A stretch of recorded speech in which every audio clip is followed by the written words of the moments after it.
Čest mi je da ve pozdravам на оваа конференција што ја организираме во соработка со Македонија 2025. Во време кога кризите се зголемуваат по број, според интензитет и сложеност, малку е веројатно дека набргу ќе влеземе во мирни води. Глобалната економија минува низ рани етапи на темелно реструктурирање. Новите технологии, економските ризици, геополитичката нестабилност и климатските промени се дел од мегатрендовите што го менуваат светот. Темпото и природата на промените бара сосема поинаков пристап од конвенционалниот. Од тука клучната дилема со која се соочуваме е како да обезбедиме развој во доба на неизвестност. Меѓу факторите што генерираат неизвестност, постои еден што нуди и решение. А тоа е дигиталната трансформација што ја менува природата на производството и на професиите. Од почетокот на пандемијата, технолошките компании во светот порасна за 2,3 пати повеќе од нетехнолошките. Според Светскиот економски форум, 70% од новата вредност, што на глобално ниво ќе се создава во текот на наредната деценија, ќе се темели на дигитални бизнис модели. Една од најдобрите глобални онлайн платформи, Статиста, предвидува дека веќе годинава дигитално трансформираните компании ќе создадат половина од светскиот БНП. Се прогнозира дека добивките од вештачката интелигенција ќе достигнат 16 трилиони долари до 2030 година. Од тука јасно е дека предприемништвото, поврзано со дигиталните иновации, се клучни двигатели на економскиот и севкупниот општествен развој. Меѓутоа и дигитализацијата носи своји ризици. Јазот во поседувањето на дигиталните вештини може да предизвика дигитална исклученост и технолошка невработеност.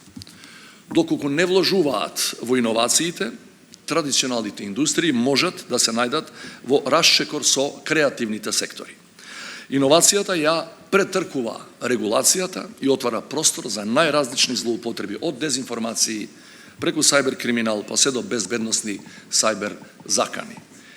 Почитувани присутни, најповолна средина за користење на новите можности и за амортизација на ризиците од дигитализацијата е иновацијскиот екосистем. Во секој екосистем постои и соработка и надпревар, кои не се исклучуваат, туку се надополнуваат и придонесуваат кон општиот развој. Колку е поразновиден, толку екосистемот е поодржлив и поотпорен на промените.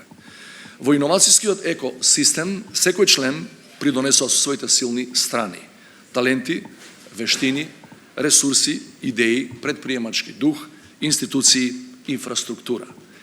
Пример за тоа е првиот македонски екосистем, Стартап Македонија, со потенцијал да стане јадро на наша македонска Силиконска долина. Со поддршка од иновацијски фондови и бизнис ангели, оваа платформа поврзува луѓе со идеи, вештини и капацитети кои веќе создаваат решенија и производи за глобалниот пазар. Членовите на македонскиот стартап екосистем се дел од нашето креативно малцинство, кое може да не придвижи кон промените. Сепак македонскиот стартап екосистем е исправен пред три големи предизвици. Првиот предизвик е демографски.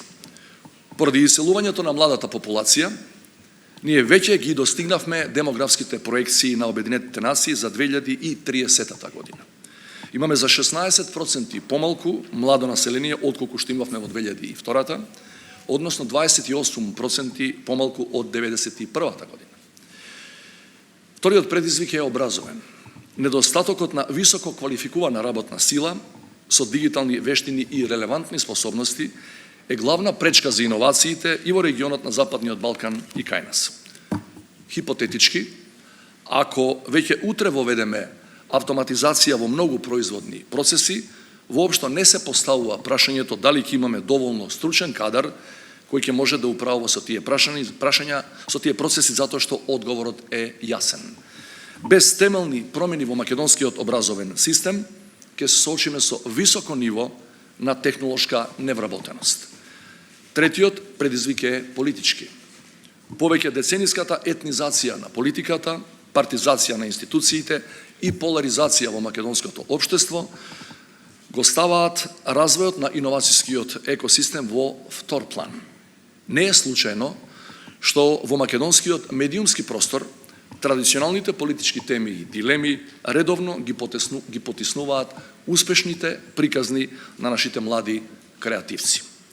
Од тука дел од прашањата што ќе ги отвориме на денешната конференција се како да го развиваме македонскиот иновацијски екосистем за да привлекува инвестиции, да генерира работни места и да ги задржува младите овде. Како да го окрупниме креативното малцинство и да создадеме критична маса на високо квалификувани луѓе кои ќе станат двигатели на позитивните промени. Што треба да направиме за потфатите како стартап Македонија наместо исклучок да станат правило во домашната економија.